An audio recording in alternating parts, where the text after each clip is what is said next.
this is Grant with Refused Flank, doing your not so scheduled content this week. Me and Cam were just super busy the last couple of weeks, haven't really had a moment to record. I had meant to do this live, but had an unforeseen technical issue, but I still wanted to do something for everybody. Before I get started, just wanted to thank all the viewers. That Battletech video, our most recent episode, was by far our most popular. I'm not sure why the algorithm picked up on it so heavily, but really appreciate all the viewers that came our way and left likes and comments. So thanks for all of that. We had a poll this week. I ran one to see what we would rather paint. It was 50-50 split last I checked before recording between skaven here. Man, they're tiny, just looking at them on camera. And some nightlords. I've got some already finished ones here at the back of the frame. I always like to have some finished stuff that I can compare to when I'm working on an active army. Skaven I haven't worked on very much. They're very much a new force. I have a lot of minis. Lots of them are in various states of construction, but almost none of them are painted. So these are like my first 5 kind of test clan rats. I figured I'd start there. One of the goals with this army and its scheme is for speed of painting. I don't want to have to spend multiple hours painting one clan rat. I don't think most people do that, but I really wanted an easy, repeatable scheme. Another thing is I wanted green to be one of the primary colors. So here's kind of my first test rat, so to speak. Goodness, hopefully that kind of comes through here. I'm not really a photographer, but you get the idea. I've got some green cloth kind of in there and rusty metallics and then fleshy colors plus some furs.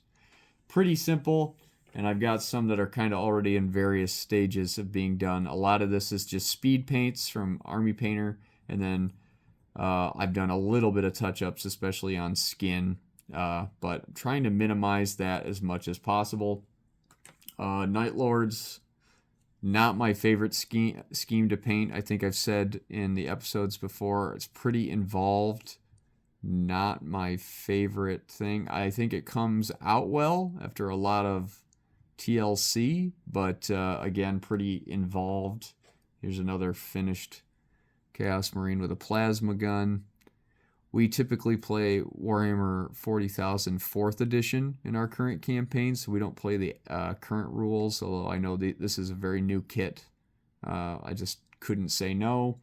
And I've got one of the new obliterators here that's finished that I've been running. These guys are really stars of the show in the 3.5 Chaos decks in my estimation. They're very powerful. And I've got another one that I picked up used here to finish up my squad of 3. I know it's the same sculpt. Thought about doing a 3D print, but this guy was just a really good deal.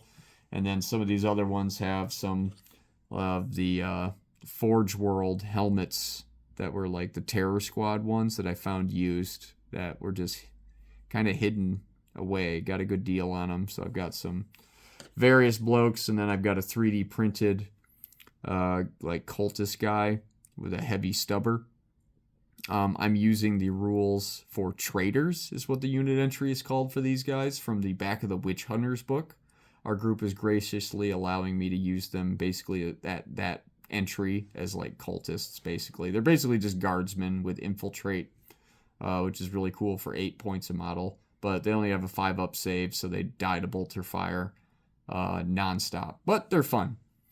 And without further ado, I guess we'll just get started here. I kind of had a bunch of topics in mind, but we'll see how successful I am in navigating a conversation, talking for an hour while also trying to paint. This isn't something I typically do, so we'll just jump into it. I thought, as evidenced probably by the title of this video, one of the things I like to listen to while painting is silly stuff like tier lists. So the game I've been playing most definitely the past, I don't know, 5 years or so has been Warhammer Fantasy 6th edition. That's a game that I've really grown to love. I think it's got a lot of strengths to it, but definitely not a perfect game by any stretch of the imagination. I'll try to keep this in frame reasonably. I don't know. Again, this is kind of new to me, so bear with me. Viewers, I guess. Normally I call you listeners, but viewers in this case.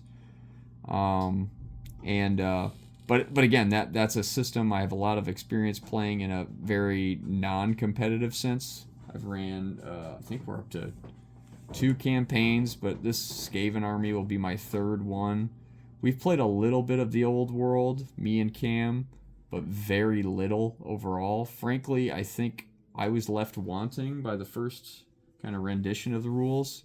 I know they've come out with a big FAQ that has changed a lot of stuff, but it's almost to where now it's like a whole nother edition almost, like the FAQ is so big, even though they look like mostly positive changes, because I think on the surface of it, when I was reading the rules, I'm like, hey, this just looks like monsters are really good, and you're just going to run units in really long, weird conga lines. I don't know how true that it is that actually occurs. It's probably not true at all. But, that was my view of things, and haven't really gotten the group to play it much, and we're really into 40k right now. But without further ado, I thought I would kind of give my impressions of the 6th edition armies, just how good they are. This is from a strictly non-tournament standpoint, I'll clarify before we get into it.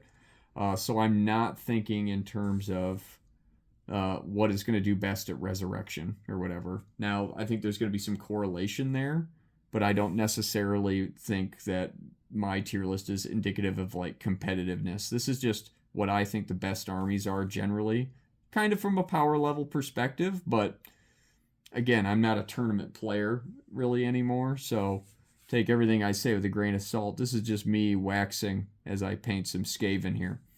So at the top, tippy top of the tier list for me in 6th edition, I put Wood Elves. This is an army I have not played with or against, so again, take everything I'm saying with a grain of salt. But when you look at the book, it is very much apparent that it was a book written with 7th edition in mind. It came right at the tail end of 6th, and it is very powerful. Lots of units have lots of rules. There's almost nothing in the book that doesn't have a special rule, like even just basic archers and stuff. When you look at the Wood Elf book and then compare it to the High Elf book, say for example, it almost makes the High Elf book just look boring in comparison. There's so little there going on comparatively. But that isn't to say necessarily that I think the Wood Elves look overpowered. Things that really stand out to me are the Forest Spirits. What are they called? They're skirmishing guys. I can't think of their names right off the top of my head, and I don't want to pull the army book off the shelf behind me necessarily. But that unit is very powerful looking for its cost. It has a ward save 5+ against non-magical attacks, which in 6th edition, there's not a lot of magical attacks, especially in melee. There will be magic missiles, of course, but they're toughness 4. So even there, they're not too bad. And they're not overly expensive either. I think they're 12 points a model. But again, I think Wood Elves are really good. I think they have a lot of awesome options, and they play the game differently than pretty much every other army in the game. So just from that perspective, I think there's a lot of value there in diversity of play experiences. They can play shooty and keep away, probably in a very annoying, unfun way, potentially, but used sparingly and with a person who's aware of how that can come off. I think they would be a really cool inclusion to any Warhammer Fantasy 6th edition group. After them, right below, I put Bretonnia. This is an army I've played against many times at this point. One of our group members plays a Bretonnia list. He doesn't have every unit in the army like modeled or anything, but he's definitely got some Grail Knights. He's definitely got a not the catapult, trebuchet, and he's got peasants. We also allow him to play with foot knights. This is kind of a thing with our group. We're very much if you think something is cool, we're going to try to make it work, as long as everybody is like aware you're not trying to be beardy about it, which is pretty much everyone in our group isn't beardy. So we basically just modeled them after the greatsword profile, but instead of full plate, they got heavy armor and shield. So they're just kind of like weapon skill 4 Graveguard, but they're not undead. They cost like 10 points a model. They're fine. They might be, I'd say they're good, but they're not like overpowered or anything. So if anybody wanted to get the full stat line for that, we'd probably be happy to share it. It's not exactly rocket science what we did. It's pretty easy inclusion. But I'm getting off topic here. Bretonia is incredibly powerful. They are super fast. The fact that their mounts ignore barding, their horses can charge 16 inches with their very heavy cavalry, and then the lance formation allowing them to strike with so many, as well as with lots of ranks, means they get to basically have their cake and eat it too, it feels like at times. I know Cam has expressed at times frustration in dealing, and maybe I won't speak for him. Maybe I shouldn't say it that way, but he's expressed that it's very hard to deal with their charge. They've got speed, they've got ranks, they got numbers, and just power as well. So especially with a unit like Grail Knights, which is admittedly very expensive per model, it can feel very difficult to mount some kind of response in my experience. And then you combine that with like Peasant Bowmen, which you can give a unit skirmish, are I think some of the best value skirmishers in the game. They get longbows and they still have ballistic skills 3. I've seen Peasant Bowmen kill Chaos Warriors at range, just not a lot, but even just plinking 1 or 2 off, and those models are often very expensive. So Bretonia just through and through amazing. Lots of cool stuff in the book too, with the different the things you can purchase your characters. They get an extra characters as well, and they have to take the BSB. The only thing really keeping them in check is that they're required to use the BSB, and they have to pray. I mean, they don't have to pray, but I've pretty much seen the player always pray, so they're usually going second, which is definitely not nothing. That is a downside, most certainly. So, Bretonia, really good. Then after that, I put Vampire Counts. This is an army I play and own. I've got a lot of undead. I've got 80 skeletons. I've got 40 zombies. They're all behind me. I've got 20 Graveguard, 21 ghouls, 10 dire wolves, a bunch of ghostly ethereal stuff, 3 fell bats. I've even got like a catapult that I built from a Mantic undead kit that we used in a siege. That was really cool. I've got a black coach, a lot of banshees. There's probably, and black knights, of course. The things I'm missing that are major are like bat swarms and like mounted vampire options, as well as mounted necromancers. I don't really love the old models for those, but I'm getting off topic here again. Typical me. Vampires are very, very strong. I think undead, intrinsically, how they break the core rules of the game are just amazing. The fact that you can be confident that a unit will hold no matter what. This is one of the armies that I think can deal with things like Bretonia and their super strong charges. And then if after they sit, then, well, the Bretonians are a lot less threatening now that they've been held that one big charge turn. They also have incredibly powerful characters, and I love the customization options. I know the 6th edition Vampire Counts book is often cited as one of the best. I would agree. At times, I secretly wish, this is probably me being a bad person, that I could take vampire powers and 100 points of magic items and really go to town. But it's probably for the best that I can't do that. You can still do some really cool builds. I love that you can go Blood Dragon, go Fighty Killy. Oop, I'm pulling it out of frame, sorry. Fighty Killy with them, and take things like, Red Thirst and stuff, getting more attacks, rerolls to hit, things like that. Or you can go for a wizard one with a Necrarch, getting +1 to cast, increasing your wizard level.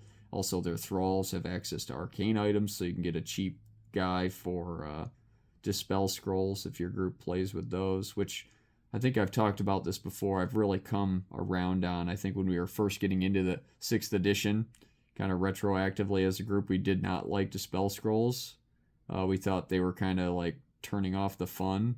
However, I've found after playing a lot that they often keep negative experiences in check as well. Because sometimes if somebody goes really hard on magic and somebody else goes like medium, the person who went medium is not going to have a lot of fun. And a dispel scroll at least allows them to slow down the other player in key moments. So, but again, undead are amazing. Access to ethereal is super crazy. 6th edition has so few magic attacks. A lot of characters don't even have magic attacks, to where things like the ghost swarms, I can't think of what they're actually called for some reason, can just absolutely devastate units even with characters in them. I've seen them pull in minotaurs that are marked to Khorne that had to charge them, and then the minotaurs could do nothing.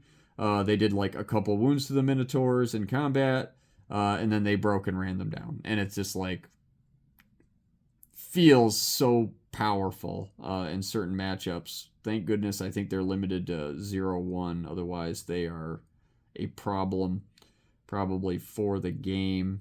But even just the core infantry, skeletons are a banger unit. I take them always with shields and light armor for that 4-up in close combat. Armor save, weapon skill 2 sucks, but you don't care. There's many more where that came from, and Invocation of Nehek is probably one of the best spells in the game.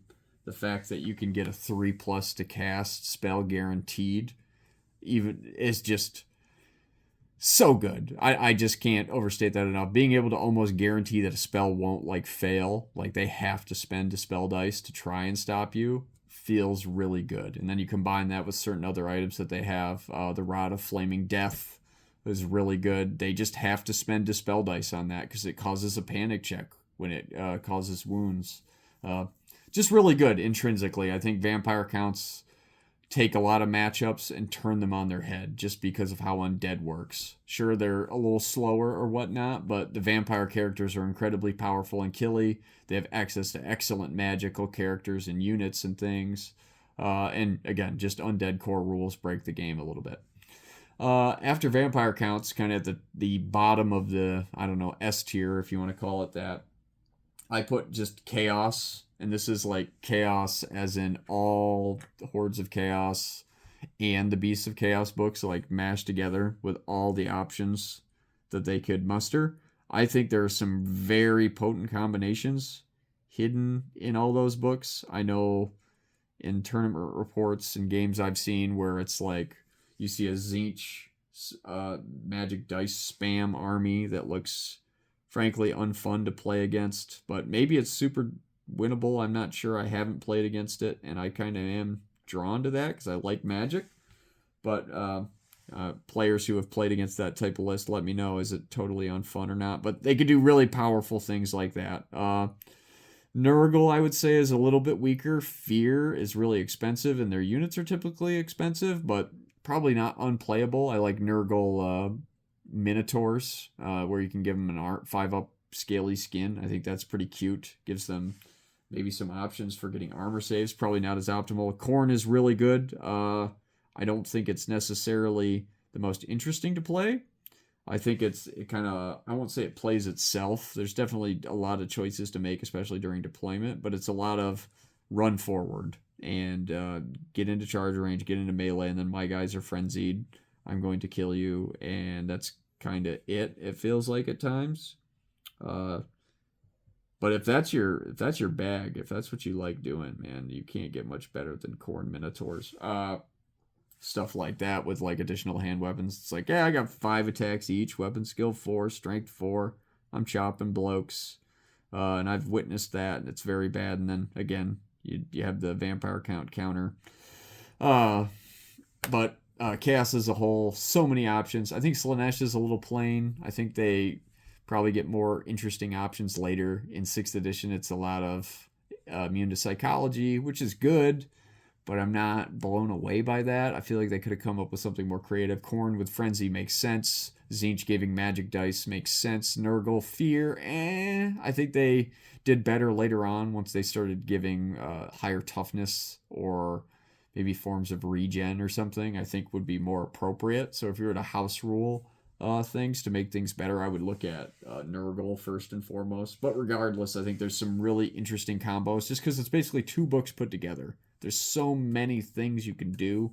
I think demons generally, what I've witnessed when we play with chaos, if you're just using them in hordes of chaos where they can don't have the bonus leadership that they get from the demonic legions book, which I'm not rating in this, by the way. Maybe I should, but that seems very powerful. But they're not as good generally. Although I have taken plague bearers occasionally in a list, and they've done well. I think getting that -1 to hit all the time from the flies is really good. But again, high level tier list. I'm not going to get into more specifics. We'll have to wait for us doing a Chaos Army book review. But I think they're really good. And then finally, I'd say after that we kind of drop a tier. And at the top of A, I put Skaven. I think Skaven here look really good. They look very powerful. They have potential to kill themselves a lot, which I think kind of brings them down for me a little bit. But playstyle-wise, they kind of look like better Empire to me. They just have better leadership at the start of the game because of how strength in numbers works. Obviously, by the end of the game, they have worse leadership. But, oh goodness, somebody's calling. I'll decline that.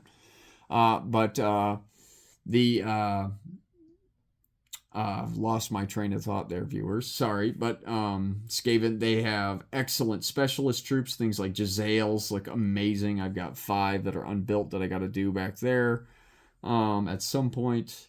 And I really like the Doom Wheel in 6th edition. It looks pretty fun and interesting. It could definitely kill itself, of course, or it could just do 8 impact hits at strength 5 and then have a bunch of giant rat attacks too, plus the driver. It can be totally terrifying as a chariot. Only unit strength 4 though, which is a little bit sad. So I wish I could rank ranks.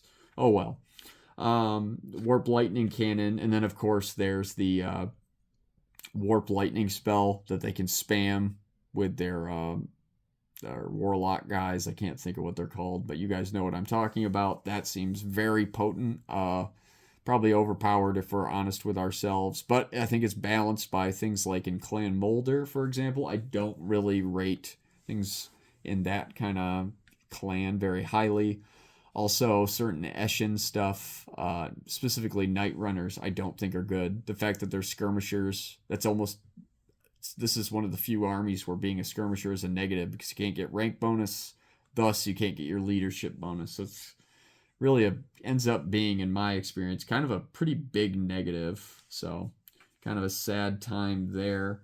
But again, I think incredibly potent. Skaven, I feel like from a playstyle, again, I haven't played them. They look like they're a better Empire where they're whittling you down at range, making good matchups for themselves, and then they just kind of slowly take you down. I doubt they're getting many kills in combat. Maybe I am completely wrong about that, but that's how it looks to me. Like, I don't foresee clan rats with weapon skill 3, strength 3, and like nothing else. They're not going to pull down guys. Will they occasionally kill someone? Yes. They'll kill some blokes, especially if the other blokes aren't very good either. Like these guys versus Bretonnian men-at-arms. Yeah, they'll pull down maybe 2 men-at-arms or whatever, right? But against anything else, they're not going to be doing a whole lot of damage. And even Storm Vermin, who I'm kind of disappointed by in this edition, don't look particularly good. I think that's just another symptom of elite infantry not being very good in 6th edition. And I'd say Storm Vermin are on the better side of that with how cheap they are. It's just clan rats are so effectively cost that I almost don't even want the Storm Vermin. I wish Storm Vermin were leadership 6. That way they wouldn't have a character there. Or rather, wouldn't need to have a character in order to get leadership 9. It'd be cool if they could be kind of the exception to the rule and be able to just go on their own and get a really high leadership score. I think that would be really cool for them and give them something to diversify them, because almost the halberds aren't worth it, I feel like. Maybe if you get the charge, they are speed 5. And then after that, we have Hordes of Chaos just by itself. I feel like they are the bulk of the Chaos package, and for all the reasons I said, Chaos as a whole, I think, is like S rank, even if it's at the bottom. Hordes of Chaos have so many options. I think there's some really potent stuff in there. Obviously, the Tzeentch magic spam. I think there looks like there's really potent Khorne stuff. There's probably some undivided things, too, that are really good. Let me know your Demon Prince builds. I've tried running one a few times and he's never been great for me. I'd love to hear from other players though, like how are you guys kitting them out? I'd like to see demon focused lists without resorting to demonic legions, or even mixed lists with both. I think those look really cool and I don't see them a lot, at least not in battle reports, but maybe I'm not looking in the right places.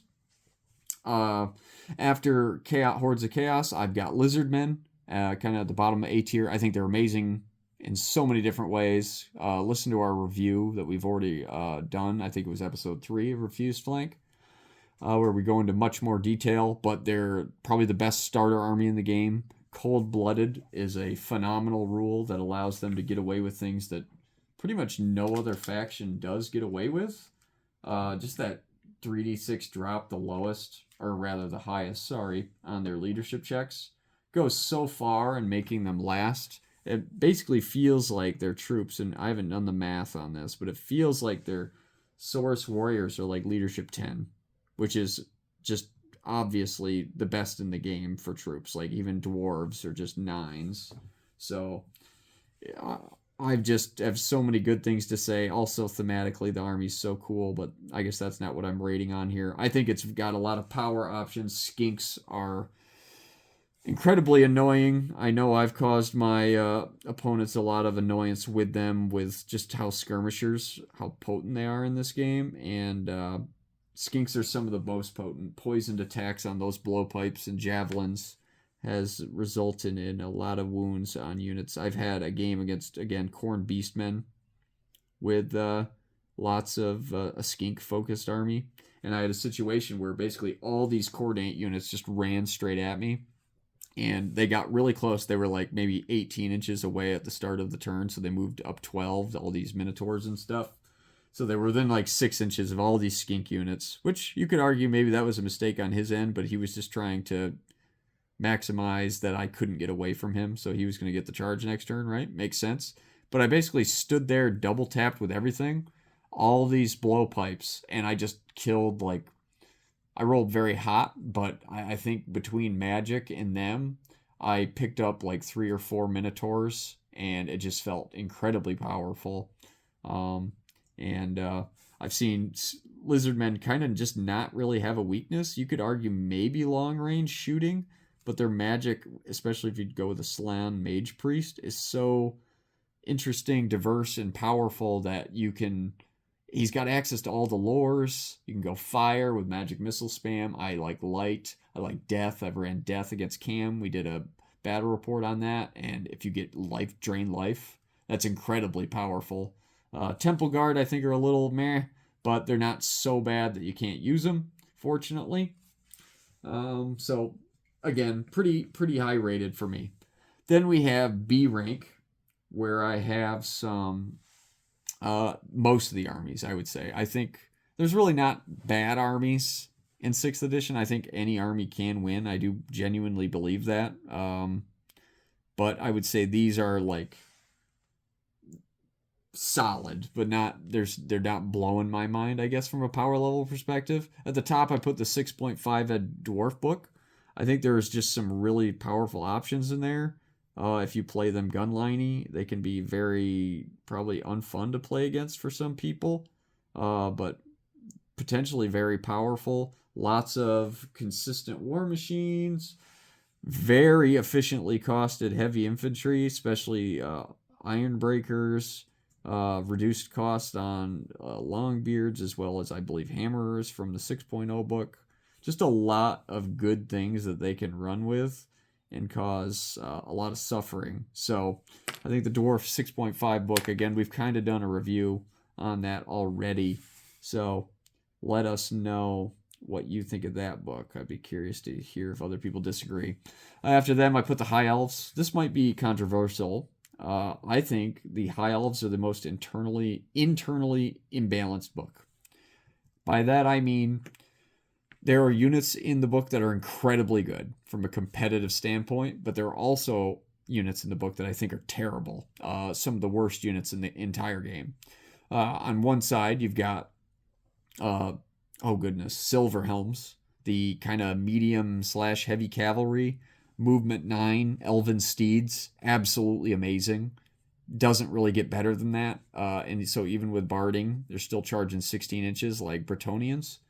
And you can give them strength, lances. They can get a 2-up save. Really good. Really efficient. Amazing. They're core. Again, core knights. Potentially, you could build a whole list around them. And I could see that being very potent. But then on the other side, you have like Phoenix Guard, which are the elite infantry of elite infantry. They're 15 points a model. I think they're weapon skill 5, which is good, but oh.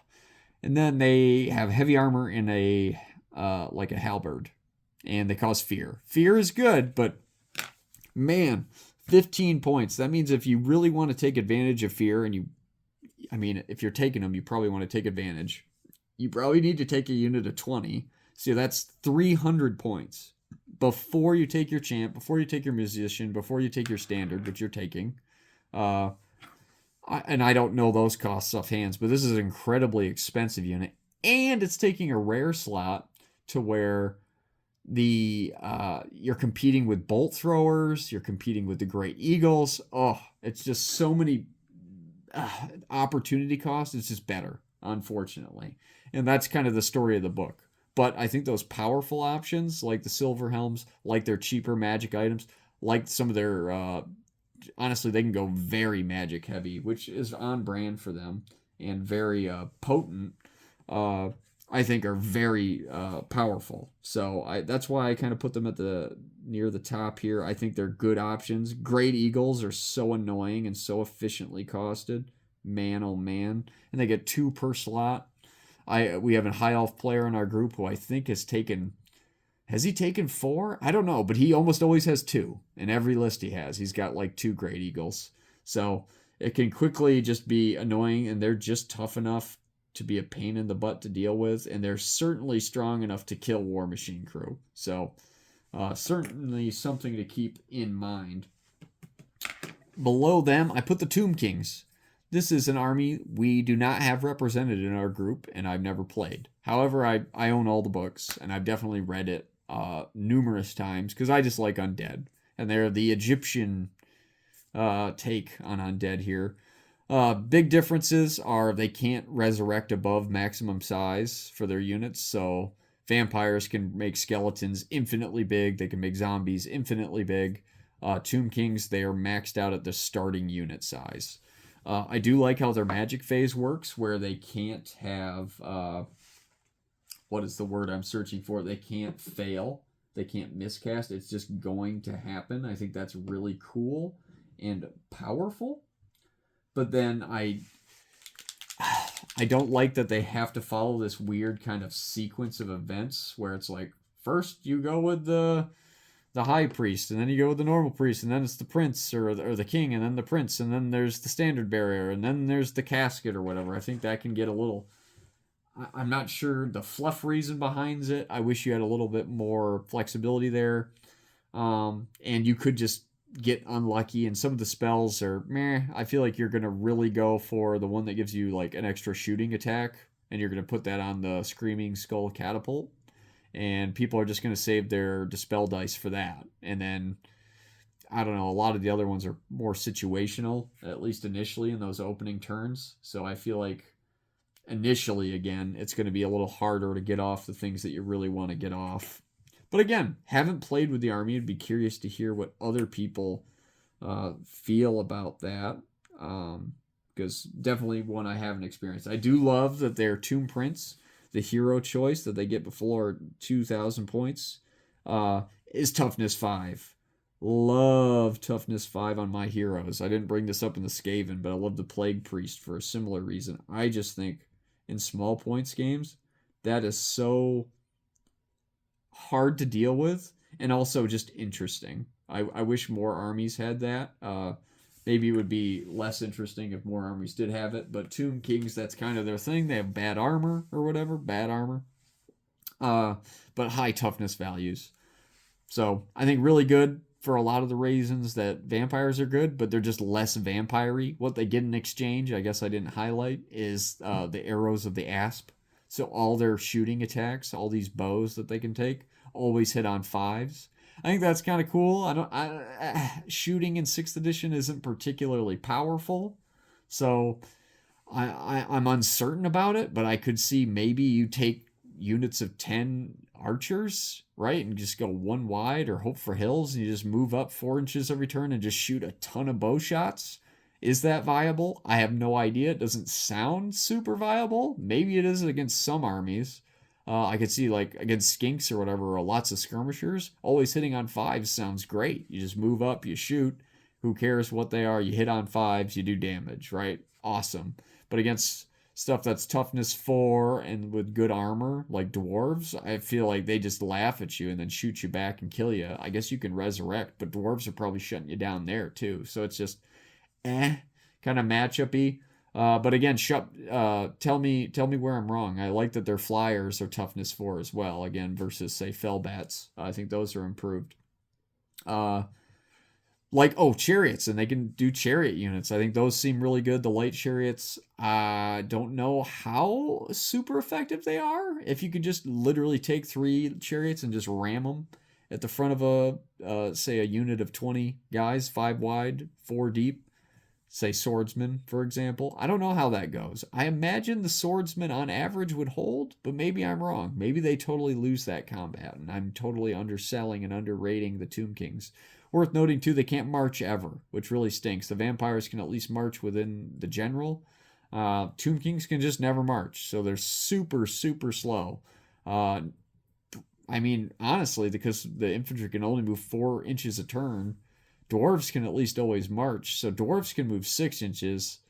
Tomb Kings can move 4. The key difference being, of course, that Tomb Kings have magic that allows them to move a second time, and they have that charge. They can always charge, and that's double, so 8-inch charge. So, maybe not as fast to move up the board as dwarves, potentially, which sounds kind of nuts, at least for the infantry. But again, they have magic to supplement. They got some cool magic banners that let them like spin around and then charge and things like that. They can do some cool, weird stuff in the movement phase that I think elevates them. Below Tomb Kings, I ended up putting the Empire. I think Empire is a very difficult army to play. This was our first army review.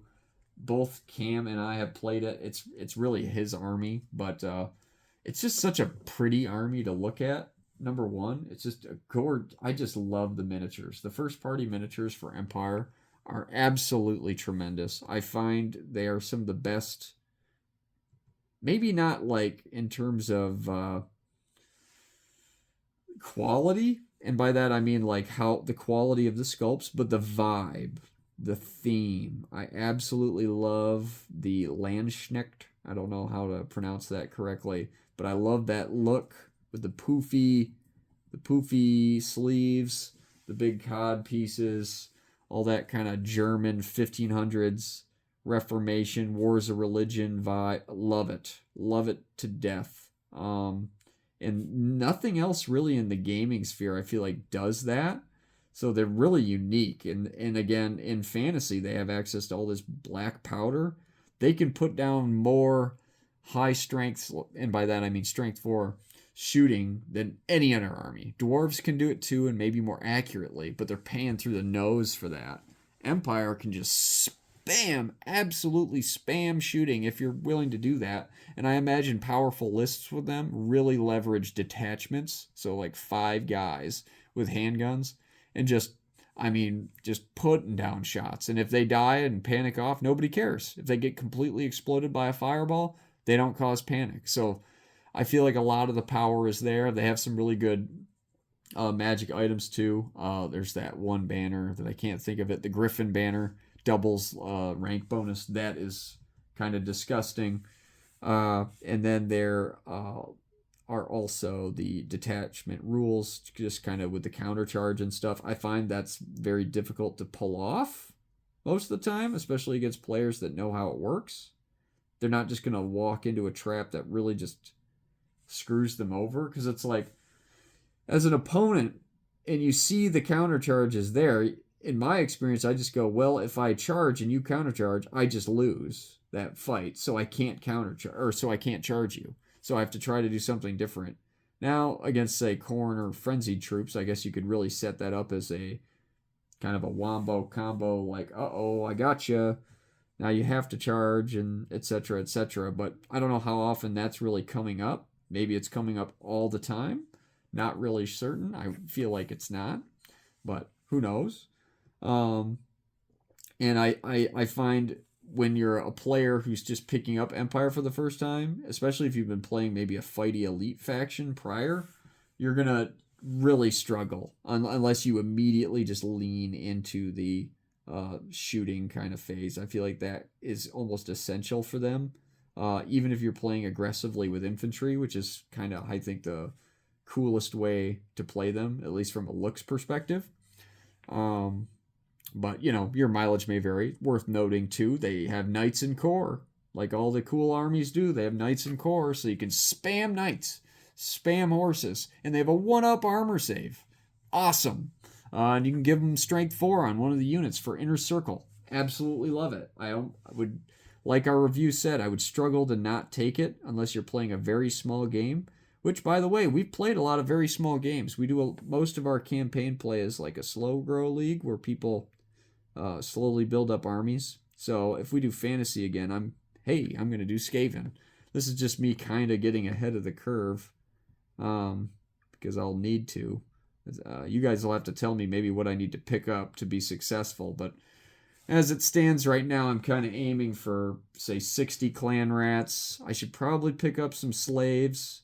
I want different models, though, than the typical clan rats for my slaves. So also, listeners, if you know of some like good 3D printed STLs that are good at modeling slaves a little differently, send those my way in the comments section. I'd love to take a look because I kind of want them to stand out differently. I want these slaves to look really like, I almost want to say scantily clad, but that insinuates like the wrong thing. I mean, like they just don't get much. Like they're walking around with like a dagger, and they've got like a shirt on, they don't get anything. Whereas the clan rats, they've got some armor on. Some of them are modeled in such a way that they look more like slaves. And I know the kit was kind of both, but you know what I mean. I'm getting off topic again. There I go. Empire, kind of in the middle of B tier. Below them, I put the Beasts of Chaos, just solo. I think this book is very one note, and now, you know what? I take it back. I don't think it's one note. I think we have a person in our group who plays them Khorne, and he only plays them Khorne, which is fine.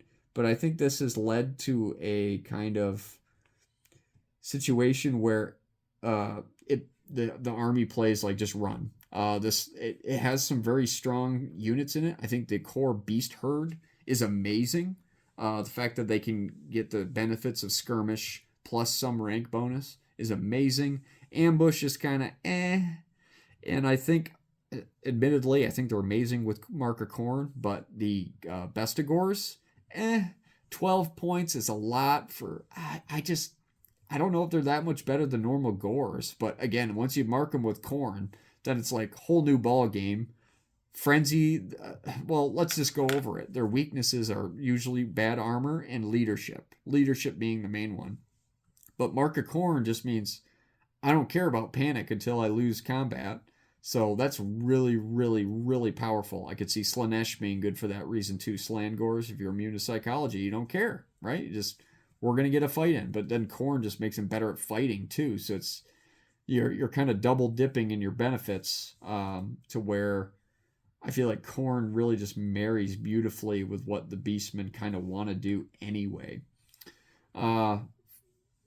Nurgle Beastmen, you can't mark the normal beast herds. So are you marking the Bestigors for fear? That just doesn't seem great. They're 12 points a base, so they're very expensive.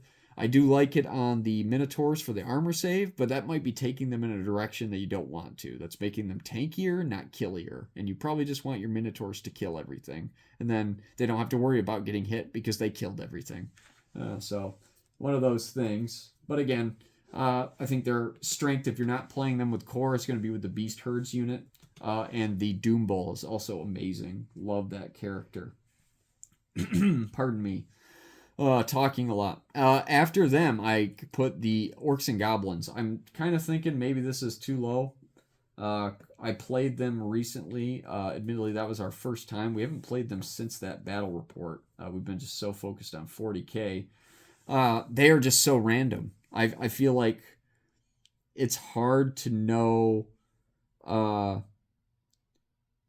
if your plans are going to work out. And there's like the anti-undead in that way, where undead you can just rely on knowing that something is going to go a certain amount of ways. But with the orcs and goblins, you're not even sure if your troops are going to go in a direction that you want them to. You know, between stupidity on things like trolls and, of course, animosity between your normal units, it's just very difficult. Now, in contrast, they get amazingly costed units. Like orc boys, I think are just crazy cheap for their stat line. And maybe the secret to success is just spamming lots of core and then like putting in some black orcs for kind of that animosity reroll and just really relying on that to kind of take you to the next level, so to speak. We, in our battle report, we're kind of working with a limited model pool, for lack of a better word or phrase, I suppose. But I think that breeded some interesting invention and ideas that I wouldn't normally do. I will say, Night Goblin fanatics are absolutely crazy. Truly nuts units that I think almost break the game. They change how you have to approach everything about it, but it also like it can just screw over the orc player. So it's just a hard to quantify. I think they're so efficiently costed that you want to take them, but you know, right? What do you do? I am cognizant that we're up to over 45 minutes, viewers. So I'm not quite through. You can see I'm moving slowly here. I think problem is I'm talking. So I'll maybe pause here and maybe I'll just do one Night Lord to say that I worked on a Night Lord on this video and sate the Night Lord stands. We'll just do a base coat of the Cantor Blue. This is one of the few Citadel colors I own. I'm not usually a big fan of their dropper, or these aren't dropper. I'm not a big fan of their paint pots. They dry out, I find, exceedingly fast. In fact, look at this. It's just not good. I'm going to have to probably buy more. Goodness. Not a fan. Admittedly, I've painted maybe 50 units with this, but it's like, these things just don't seal well. Not a big fan of their paint pots. I'm going to have to get a new one, I think, at the hobby shop sometime, just to finish my army here. But continuing on, I'm towards the end of our tier list-ish. At the bottom of kind of a B tier, if you want to call it that, I'd say is the 6.0 dwarf book. I just have a hard time rating them higher because I've seen what the 6.5 book did, and generally, other than like certain things, I like a lot of the power level changes. There are certain things I don't like I miss Move and Fire on 6.5, and I prefer the rendition of the 6.0 book. I also kind of prefer the weird how the anvil works in 6.0, although I'm very much aware that many dwarf players think that the 6.0 anvil is basically useless. Very cognizant of that. I think it needs some kind of buff. So if your group is willing to, I would say maybe explore house ruling that. Maybe combining the best aspects of the 6.0 and the 6.5 book and just seeing what you can come up with. As I played more fantasy and other games, I'm more and more encouraged by house ruling, especially with these out of print games. Who cares? You know what I mean? Like, unless you're going to Resurrection or some tournament where you're really playing against people who you've never met, there really is no reason not to if your group's okay with it. Like, let's say something is super overpowered. Oh no, we'll just not do that again. You know what I mean? So why not experiment? Why not try to do different things? If you like a unit from the 8th Ed book of dwarves or whatever, I don't know if this exists, try to backport it. Do your best on the points cost. Be fair, you know, but try backboarding it. And if you've got a player in your group who wants to use a unit from one of the new books, let them try backboarding it, or maybe try helping them if you think they're going to struggle. But getting off topic again, but the 6.0 Dwarf book I think is very playable. I don't think it's terrible. I just think I miss a lot of the changes power level wise from the 6.5 book, but not all. It's definitely not like strictly better in my opinion.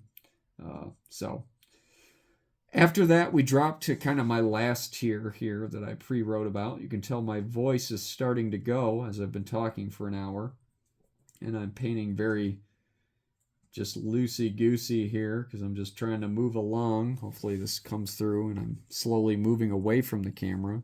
Exciting. Probably an exciting watch for you all. Hopefully I can learn to improve as things go on. But at the bottom kind of final tier is C tier. And I want to, again, stress again, I said this at the top of B tier for me. None of these armies I think are unplayable. None of them are terrible. I just don't think they're as powerful as the ones above it. I think you can definitely win, etc. So at the top of this tier, I put Dark Elves.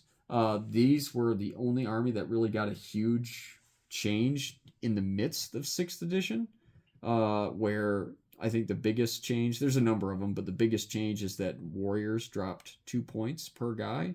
That is absolutely huge. Basically means crossbowmen got cheaper and their spearmen got cheaper. I feel the spearmen, after the change, are some of the most efficient core infantry in the game. The problem is that spears just kind of stink, generally speaking, in my experience. I'm never excited by having spears on units. If I was to house rule 6th edition itself, I think giving spears something else beyond fighting an extra rank would be one of the best things to do.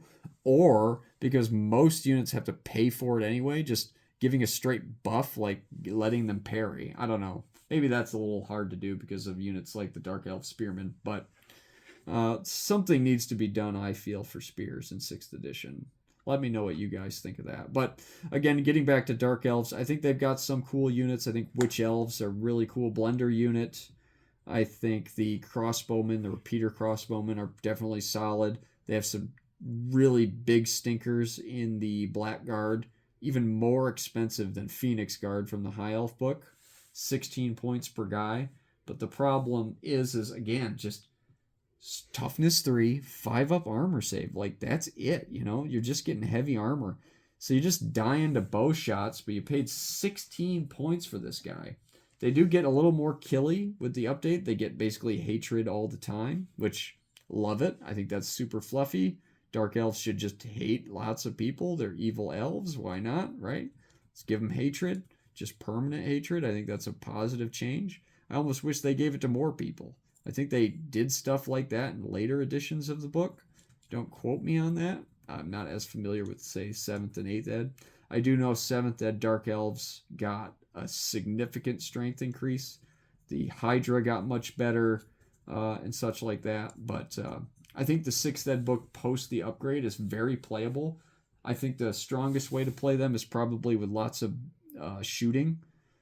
Maxing out on those repeater bolt throwers, which are excellent, and maxing out on crossbowmen and dark riders and things like that. And then maybe just using spearmen core as your kind of bulwark, for lack of a better word.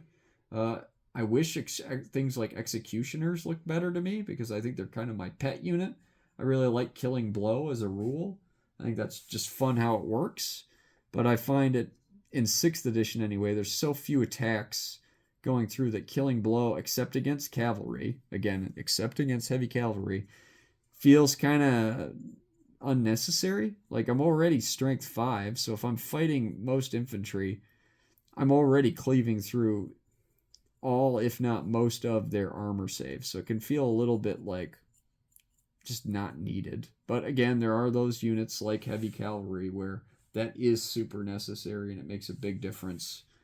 So again, Dark Elves, I think solid enough, but noticeably weaker. Maybe if somebody wants a challenge or try making them work maybe in a more melee build, I think shooting could be probably pretty potent.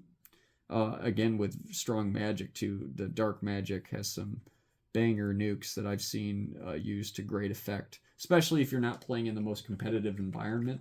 Uh, what is it called? Black Horror, I believe. Puts out a big AoE. I've seen that do terrible things to Chaos Warriors repeatedly. So your mileage may vary. I should know, I can't believe I didn't bring up in the Chaos kind of tier list thing that Chaos Warriors are bad, but it almost just doesn't matter because Marauders are so good. So I don't know. Whenever we get around to doing a Chaos Army book review, we'll really have to dive into that because I'd be curious too if you guys are listening now as I jockey back and forth on what I'm talking about. How do you fix Chaos Warriors in 6th edition?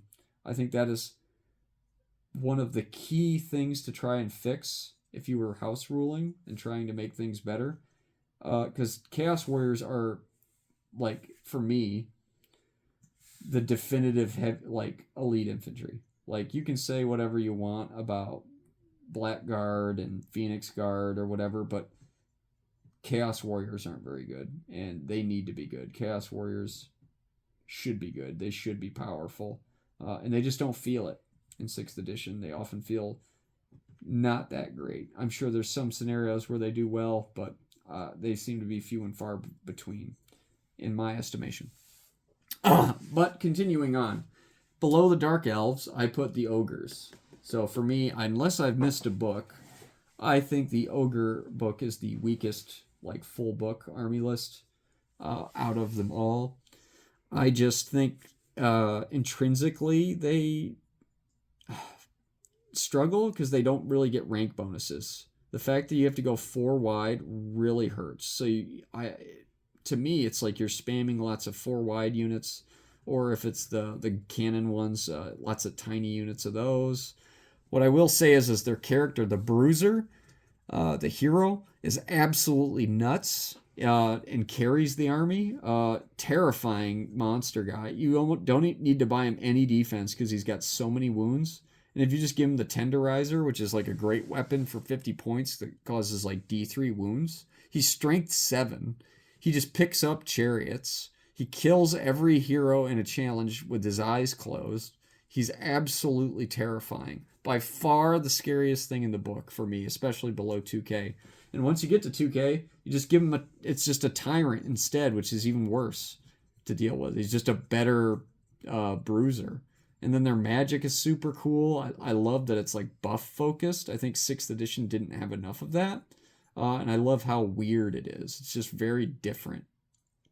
So I think they succeeded, generally speaking, in achieving diversity in magic there. I find some of the early books I found not as interesting or diverse, but I think as they really got their legs under them around 2002 maybe, every book between 2002 and like 2005 were just absolute bangers, just hitting everything out of the park.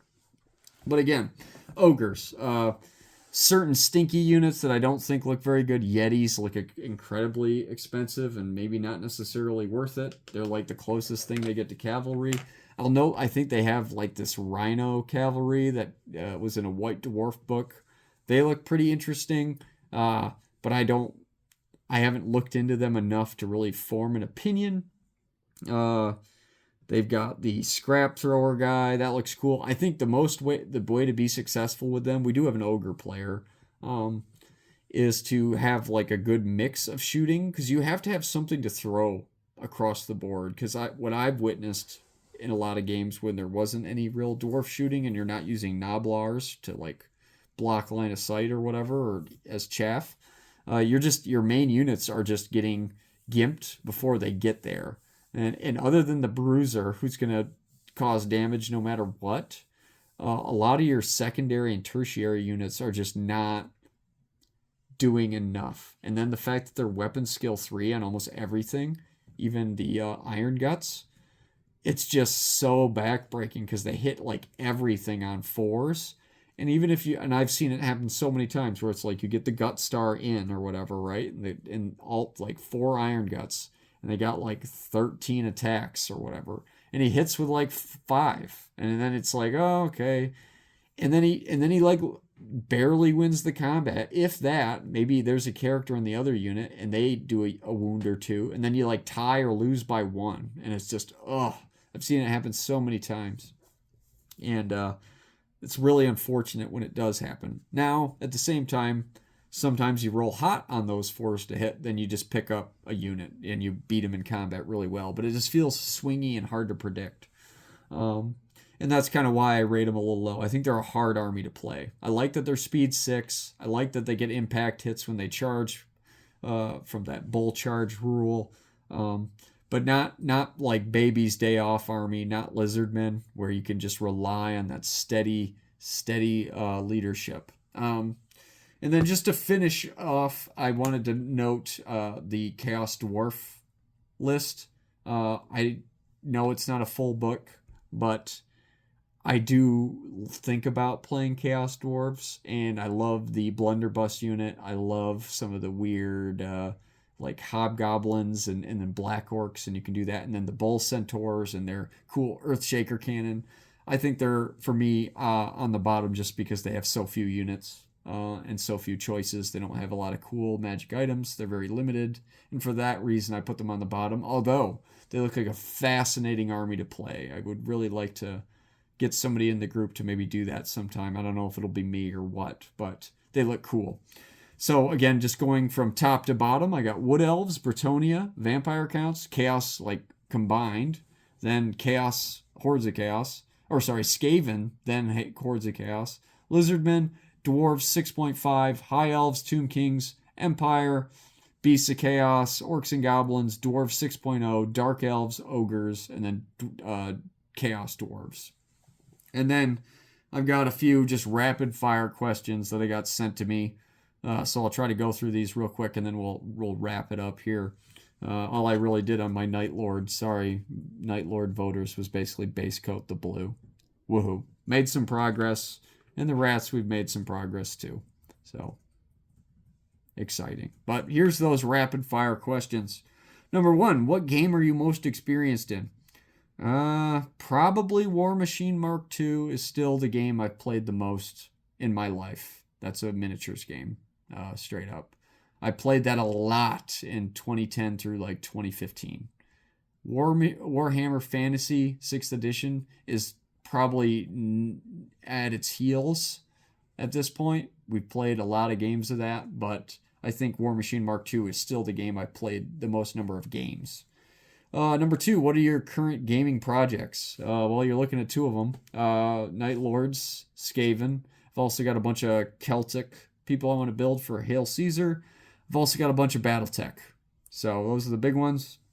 Do you have a favorite mech from Battletech? I have like a million of them. That's the problem. I really like the Blood Asp, if we're going with the clan assaults. Everybody likes the Mad Cat or Timberwolf. It's hard to say no. Inner Sphere mechs from like Introtech. I really like the Catapult. I like the Marauder 2. I like a lot of chicken walkers, for lack of a better word. I like those. But if we're going like humanoid ones, I like Banshee. The Banshee is excellent.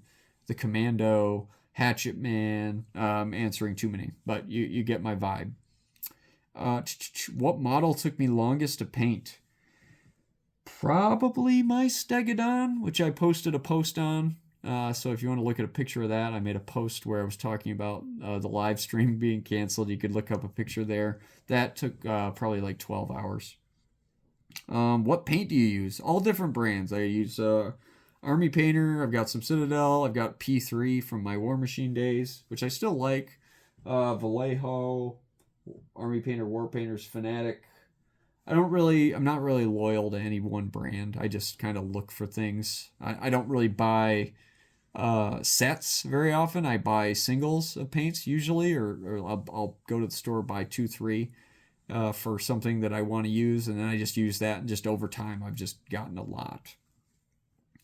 Having played both, what is one thing Warhammer does better than most other war games, and one thing a non-Warhammer system does better? I'd say Warhammer does narrative really well, and they get the vibe of their games in the universe. You feel like, especially with the editions I play, you feel like you're in that universe. I found that to be pretty big. Non Warhammer system, I think they're oftentimes more modern and more balanced, is what I'll say, and sometimes bring interesting ways of activating. I feel like Warhammer is very set in its ways in terms of game design. But then again, I'm playing old versions, so maybe I'm stuck in my own ways too. Who knows? If I could only play one scale or historical era for the rest of my life, what would it be? I think I'd do. Ooh, this makes it sound like it has to be historicals because it says Beyond Warhammer. So I would say like 15 millimeter ancients or something. I think that would be cool. I would go big scale ancients, and I like ancients because there's a lot of variety there. I feel like in terms of army, although World War II at 28 mil or maybe a smaller scale would be cool too. Napoleonics are also up there. When learning a new system, what's the first thing you look for or read to get a feel for the game? That's an easy one. The rule book.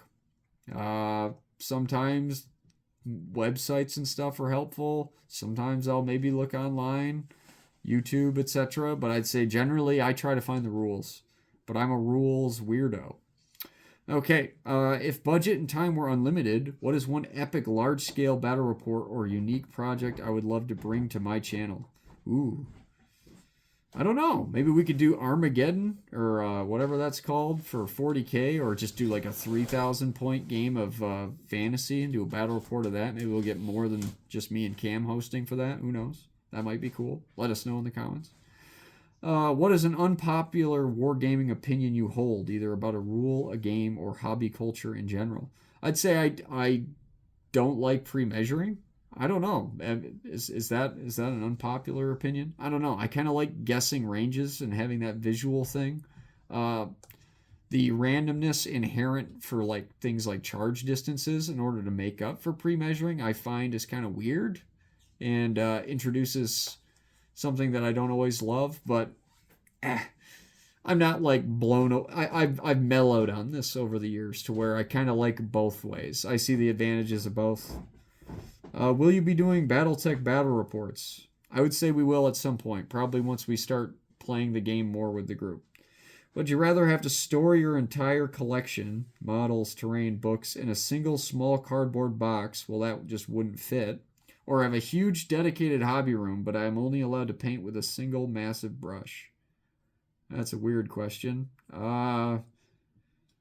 Goodness. Man, that's a really I would want to do neither, but it says would I rather. I guess I would rather try to store them in a box. I don't know how I would do that. I have hundreds of models at this point.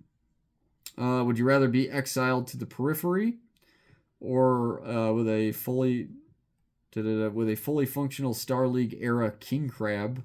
This is a very specific question. Or stay in the inner sphere but be forced to pilot a rusty, beaten up urban mech? I would rather be in the periphery with a king crab, not even close, because I would be in charge of a planet. If I'm in the periphery with a Star League era king crab, I am the god of that planet.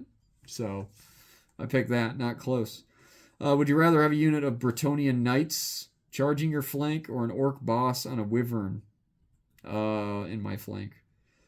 Probably rather get charged by an orc boss with a wyvern. Bretonnian knights are scary just because they got that rank bonus. And terror, though, from a wyvern is not nothing. That's true. But I'd say I'd rather get charged by a wyvern. Depends what I am, though. Am I undead? Am I empire? What am I? So, kind of depends. And then this last one is really stupid, but I'll read it just for the fun of it. It says, would I rather have my wife call me Star Colonel or Space Marine Dirk Hardpeck? I'm going to go with the second one. We'll just say. We'll go with that. Okay, and without belaboring this any further, thanks for dealing with us. Thanks for supporting the cast. I think I speak for Cam when we say we're really thankful for all the listeners and commenters. Hopefully we are producing content that you guys enjoy. this has just been kind of a one-off. We're going to return to a more normal schedule here hopefully soon, but I just wanted to put out something just to show appreciation. So until next time, this has been Grant with Refuse Flank. Have a good one.